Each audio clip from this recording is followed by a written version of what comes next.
Abante today. Andito po tayo sa Philippine Canine Club Incorporated para makisaya sa kanilang weekly dog show. Today, kasama po natin ang guest co-host rather, si Athena Yam.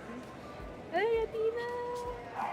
Ayan, ang favorite. Hello everyone! My favorite people and my favorite co-host ngayon. Kahit first time ko lang siyang makasama, she's becoming my favorite co-host. Okay, so, gano'n ka ka-excited, Athena, para dito sa dog show na to? I'm very excited, maantig yung puso ko na makita yung mga different breeds of dogs. Kasi they all have different charm. Parang tayong mga tao, parang ikaw, di ba? So, ikaw rin ba dog lover ka din? Super, we have a lot of dogs and magkakaintindihan tayo ng mga dogs. Okay, Yes. so ano ba yung mga dogs mo? We have Siberian Husky, 1 Siberian Husky, and 3 Pomeranian. Wow, okay. Yes. Bisitahin natin yung one day. Ay, Ayun. So, ayun good po. luck. Libot po tayo ngayon sa PCCI Dog Show. Yes, lumibot po tayo mga kaabante dahil maraming dogs and they are all so lovely. So, let's go, Trina. Let's go.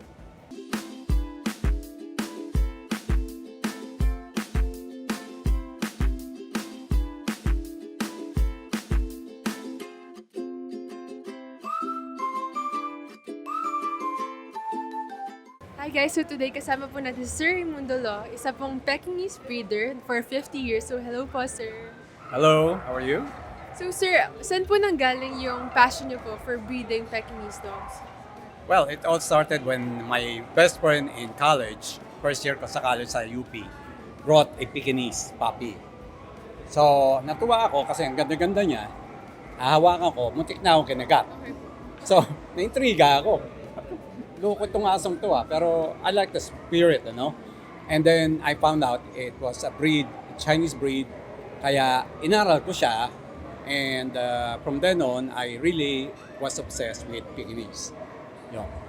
Ano po yung difference niya sa iba pang breeds na mas nag-attract sa inyo? Alright, I already said the spirit of the breed, Pumpkin sila, they're very aloof, arrogant, very royal, in other words. Kasi, actually, they're dogs of the emperor in China.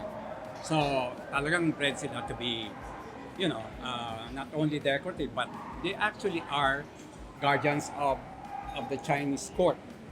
Kaya meron silang tapang din. They will actually attack a bigger dog. Akala mo sila yung malaki, pero they really are that kind. Very brave and also very loyal. They're similar to Shih Tzus, di ba po?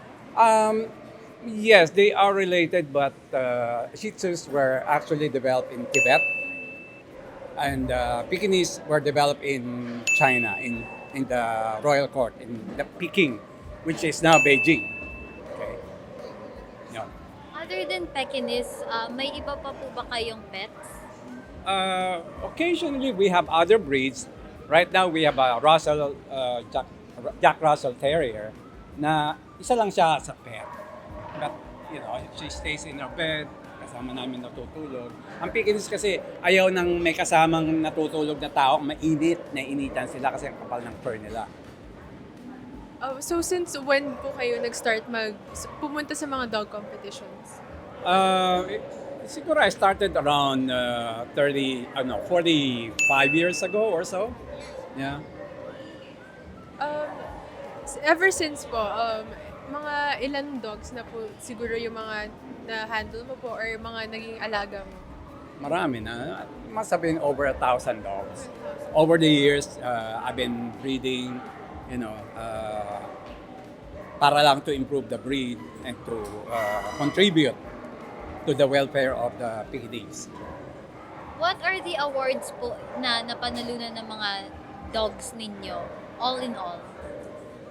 Marami na, but a lot of my dogs have won Best in Show All Breeds.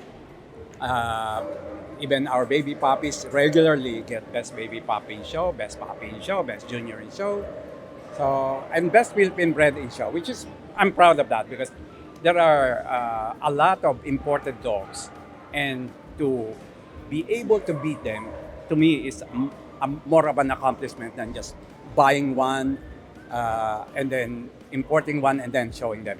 Me, I breed my own. May certain regimen ba po ang mga dogs nyo?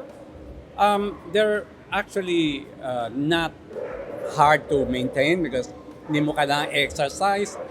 They just run around a little bit. Okay na sa kanila yung exercise na yun kasi maliit naman sila, no? They just need to be cool. So, ini-air condition ko sila para lang ma-maintain ko yung condition nila. What is your goal po tuwing sinasali nyo sila other than yung mga awards? What is the other objectives you see? And, you know, yung mga nakikita nyong future plans for your dogs? Well, I show because I want to validate what I breed. In other words, if my dogs win, then it tells me the judges appreciate what I am breeding and that I am breeding according to the breed standard of the Pekingese. So hindi pwedeng basta-basta ka lang magbe-breed. You have to have a knowledge of the genetics of the dog para malaman mo anong combination yung maganda para pag i-breed mo sila, maganda lalabas. Hindi yung sige-sige lang. So for future po na yung mga gusto pong sumali po ng mga dog competition, may advice ba po kayo sa kanila? Actually, isa lang advice ko eh. You have to learn about the breed you like. Read about them, research them. Ang dami namang source of information ngayon sa internet, ano? So, it's not that hard. Unlike 50 years ago when I had to hunt for books na very hard to find dito sa Philippines, ano? But now, it's so easy. So, before you even go into a breed, buy one or whatever, or breed, pag-aralan nyo lang muna. Kasi kailangan nyo malaman kung ano yung tamang standard para sa aso yung binibreed nyo at paano mag-breed ng tama. Sir, pwede nyo po bang ipakilala sa amin yung ilan sa mga pets niyo? Sure. Okay, this is a 4-month-old puppy. Her name is Shiny. She is part of a litter of 3 girls. So, pinangalan ko sila ng Shining, Shimmering, Splendid. Sobrang cute po. They're my Aladdin litter. Di ba? Hi. Tukot mo. First time niya, first time. Can you talk, Joe? 2 months old pa. 4 months. So, she's kind of small for her age. Kasi yung sisters niya, mas malaki sa kanya.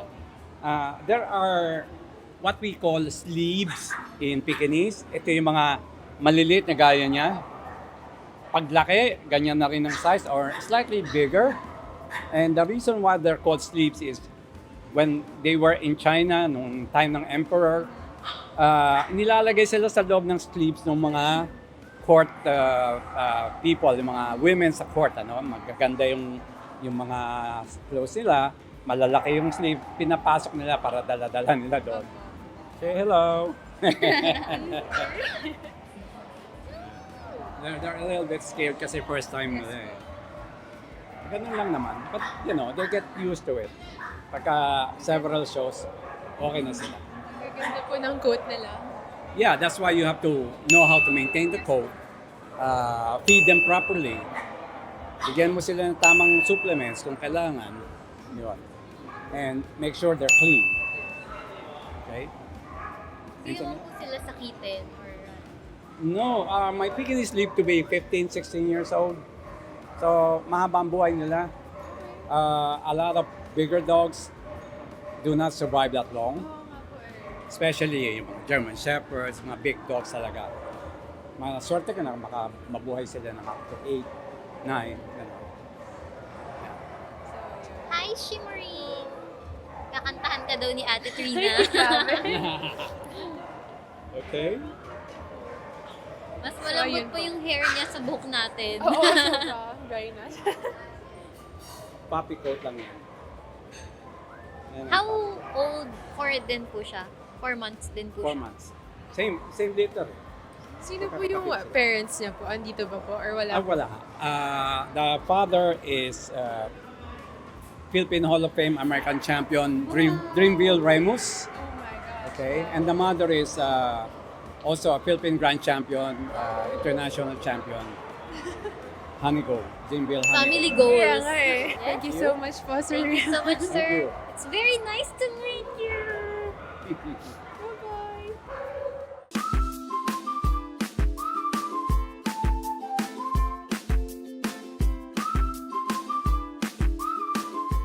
So ngayon naman po guys, kasama po natin si Sir Gildas Enriquez, ang may-ari po ng Great Dane. Hello po, sir. Hi, how are you? So sir, ilan po yung mga pets niyo po? Ano po nitong Great Dane? Okay, the Great Dane that I have right now, the one who's showing, his name is Skelter. And si Skelter, meron siyang kasama sa bahay, another Great Dane. His name is Gorbash. And then at home, I have another English Bulldog. His name is Tanker.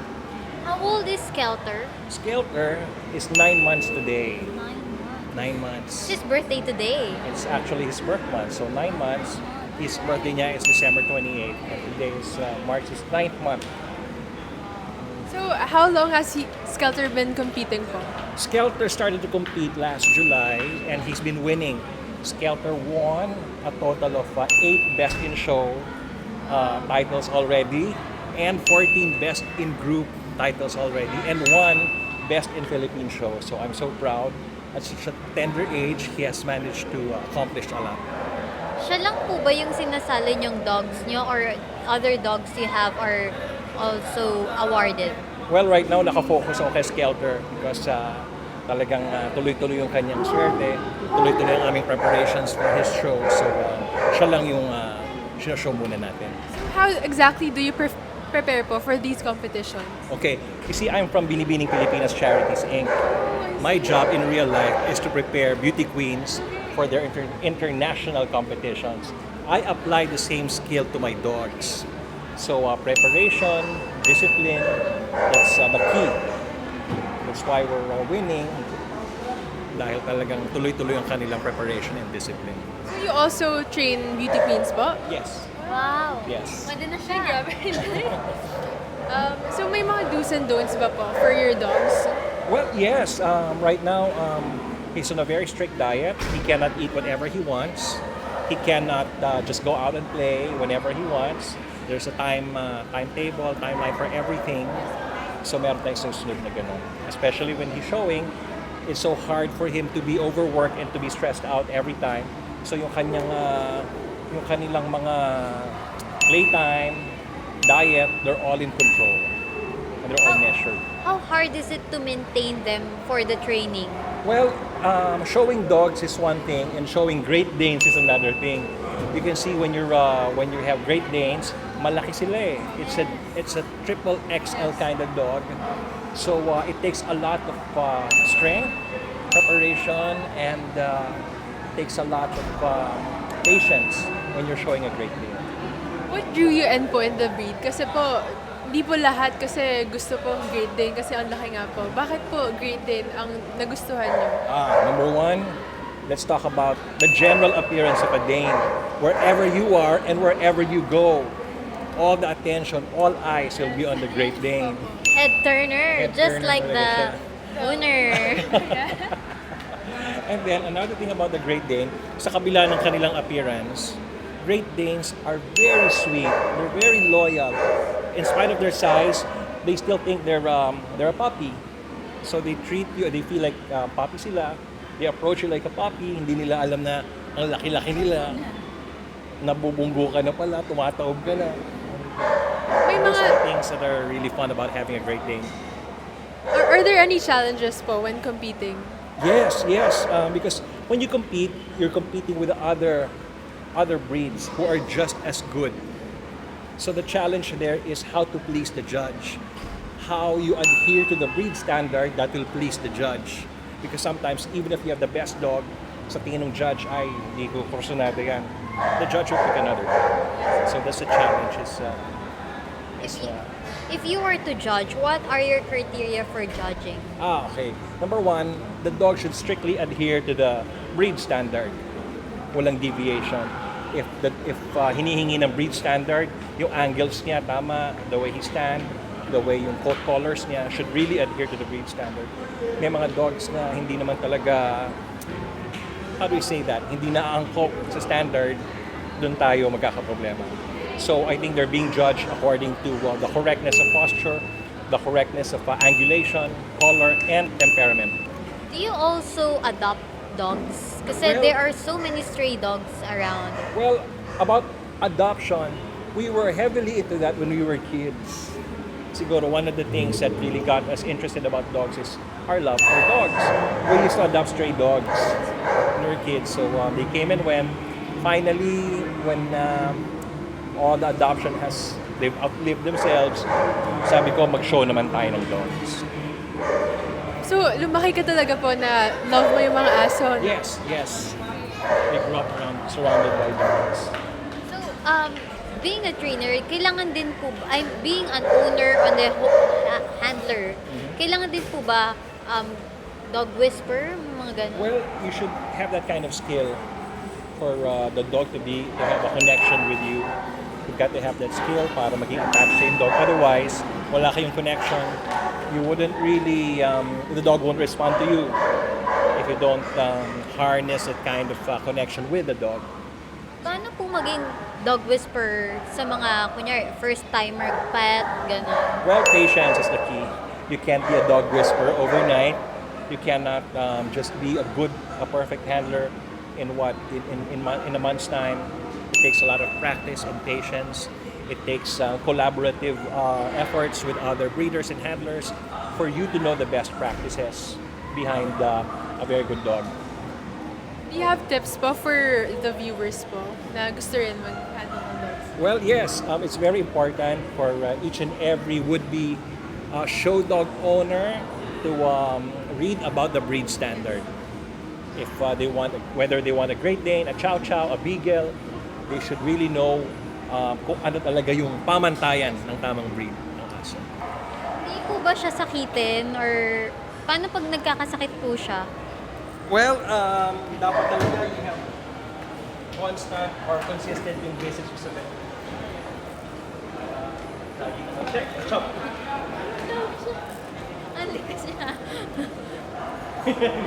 Ganito siya.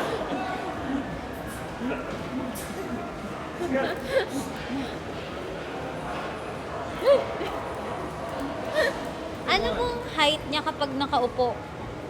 Well, basta right now he's 32 inches from floor to withers.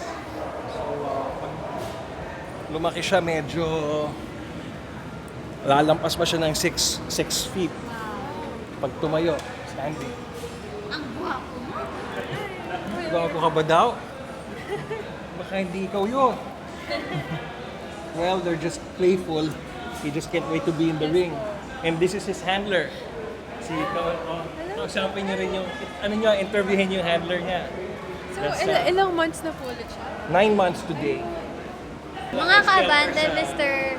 Christian, the handler of Skelter. Ayan. Yan. So, sir, sobrang laki niya. Paano niyo po na-handle yung ganyan siya kalikot? Kailangan lang ng training tsaka bonding. Ayun yung pinaka-importante sa aso. Yun.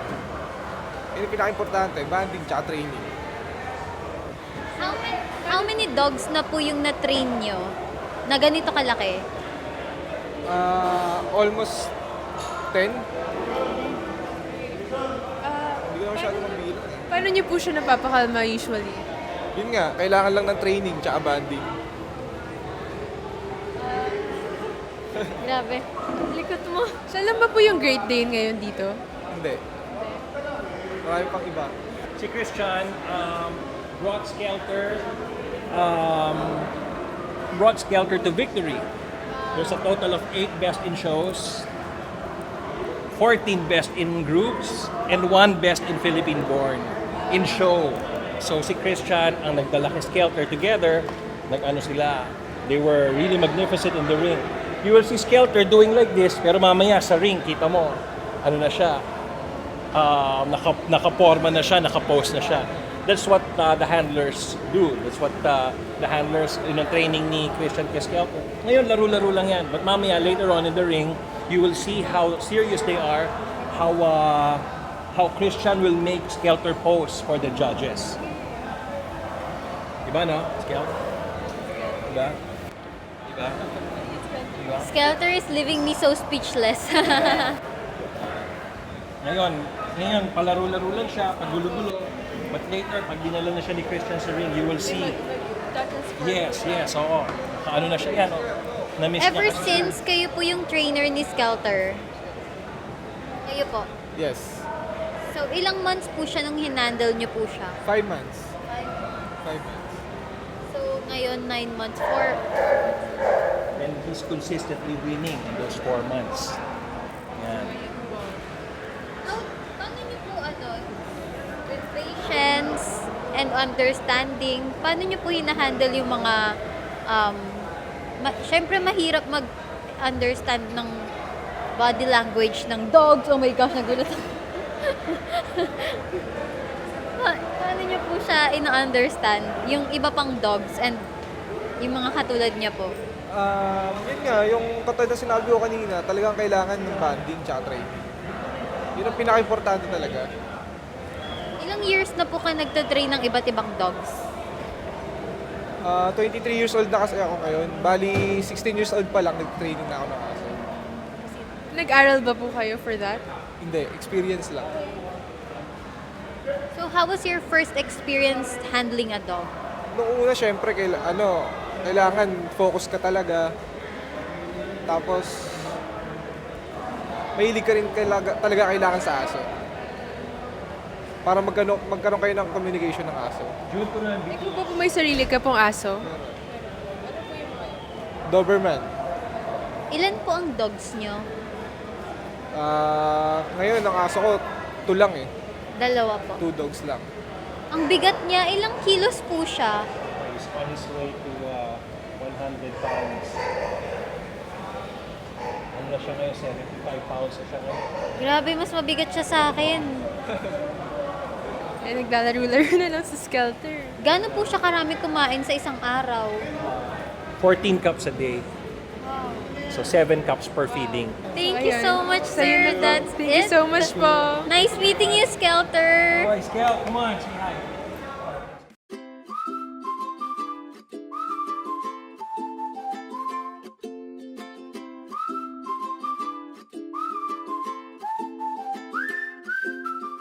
So ayun, ano ba, Athena, yung nagustuhan or natutunan mo dito sa PCCI Dog Show?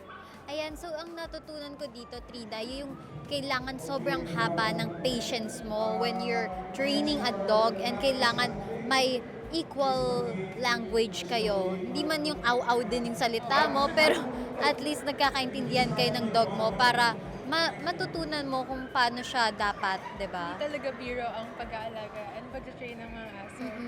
Ikaw, anong natutunan mo? So ayun, natutunan ko na kailangan talagang aralin mo talaga yung mga breed ng aso kasi iba-iba talaga ang personalities nila, diba?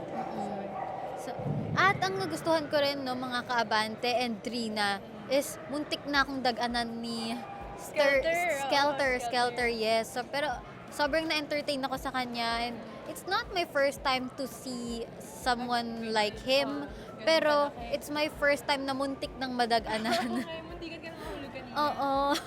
Pero it's fun. It's a very fun experience. Thank you for having me Ayan, in your show, syempre. PETmalu. Next time, ano ka ulit? Guest ka ulit. Pwede yun. Pwede. At ikiguest din kita sa Abantina. Ayun. So, na-meet nga natin si Sir Raymond Lo and Yes, and si Sir Kines Kines Enriquez. Next time, sama ka ulit. Yes, I would love to be one of your guest co-host again. Okay. O, diba? PETmalu sina Sir Raymond and si Sir Guinness. PETmalu rin ba ang mga pets nyo? Kung gusto nyo ma-feature ang inyong mga pets, maaari nyo kami i-mensahe or mag-comment down below para ma-feature ang mga PETmalu nyong pets. Bago po ang lahat, inaanyayahan po namin kayo na i-follow ang aming mga social media. Yes, Abante News Online and Abante News Online. Oo. Yes. Sa Twitter, Facebook and YouTube. Please subscribe mga kaabante. Maraming masasayang videos at PETmalung mga experience. Yes. Ayun. So, ayun po. That's all po for this week's episode. See you next week, mga kaabante. See you!